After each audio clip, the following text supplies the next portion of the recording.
Good morning. Intervention Nation continues to roll on here. Yesterday we had Timmy Geithner, Turbo Timmy, Techno Timmy, Tumultuous Timmy.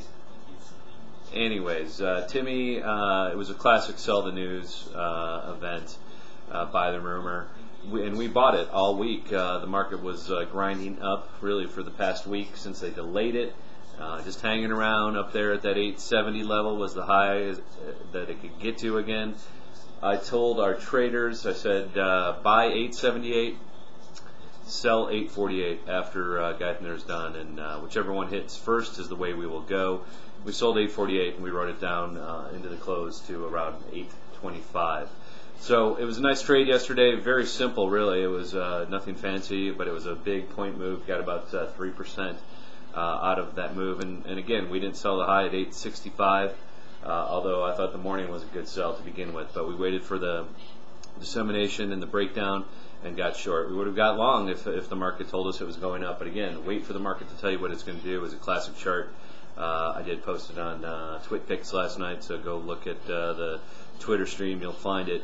And if you're not following me on Twitter, go ahead and do so. It's Twitter/mistrade, MISSTRADE.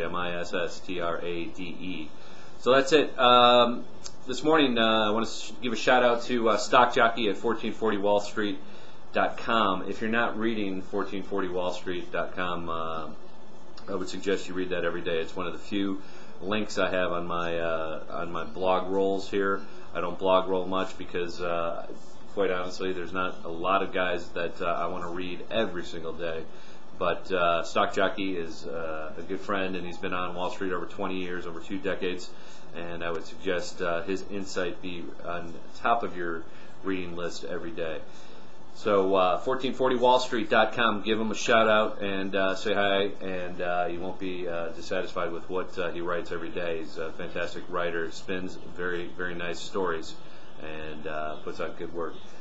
RIM is down about $7 this morning. Apple is down, obviously. I haven't even seen the news, but I would guess RIM came out with a warning, and all the PDA companies, Apple included, are going to get hit. Apple got up to right around $100 and 102, 103. I said I would love to sell 120. I don't think we're going to get there. I think we may be running the course there on Apple. So I think you got more downside protection on Apple. RIM, same thing. You know, these things. RIM's going to go to 20. Apple's going to go to 40. It's just the way it's going to be, folks. Get used to it.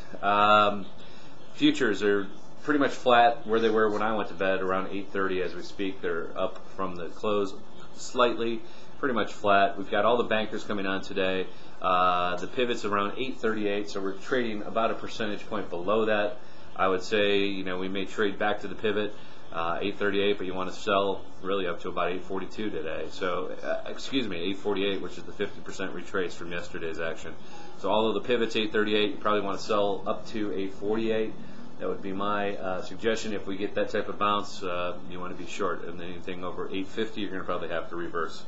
So that's the day in a nutshell. That's how I'm going to trade it. There's not much to see and do here on the open.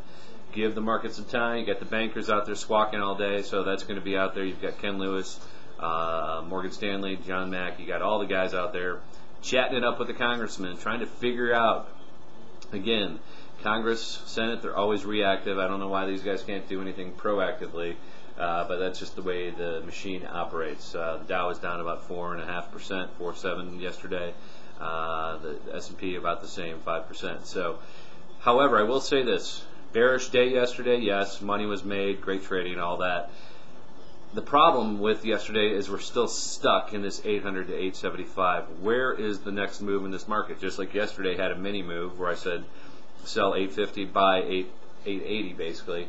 Today, you're back in the 800 to 875, the bigger context, congestion zone, if you will, that's going on. So we are directionless, folks. If you're not trading this market, you shouldn't be in the market. It's a very difficult market to trade, and I can tell you it's not one that is, you better pick your spots, because it's not one you should be rapid fire trading either. So we've traded very little over the last few weeks. waiting for the right opportunities. Yesterday we had one set up in the morning, took advantage of it, and made some good money. But it is not an easy market to trade. Sirius finally announcing they're going bankrupt. Obviously, folks, that stock was trading 11 cents before they announced it. It was coming. Shouldn't be a shock to people. Just totally undercapitalized and over-levered. That model has been broken since the day it went public. It was a short the day it went public. Nothing new there. They will recapitalize, and Howard Stern will lose his contract, and all the other big shooters, Oprah, etc., will have to step away from the table, which will allow them to recapitalize somewhat and continue using their satellites. So that is it. Again, today we're in this intervention mode.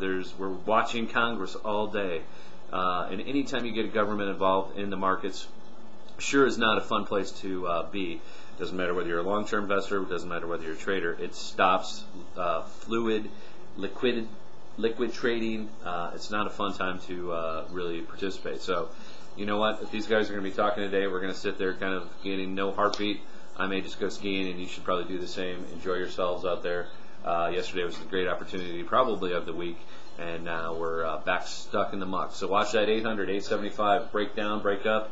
That's the next direction we're going to go. Until then, stay awake and be careful out there. See ya.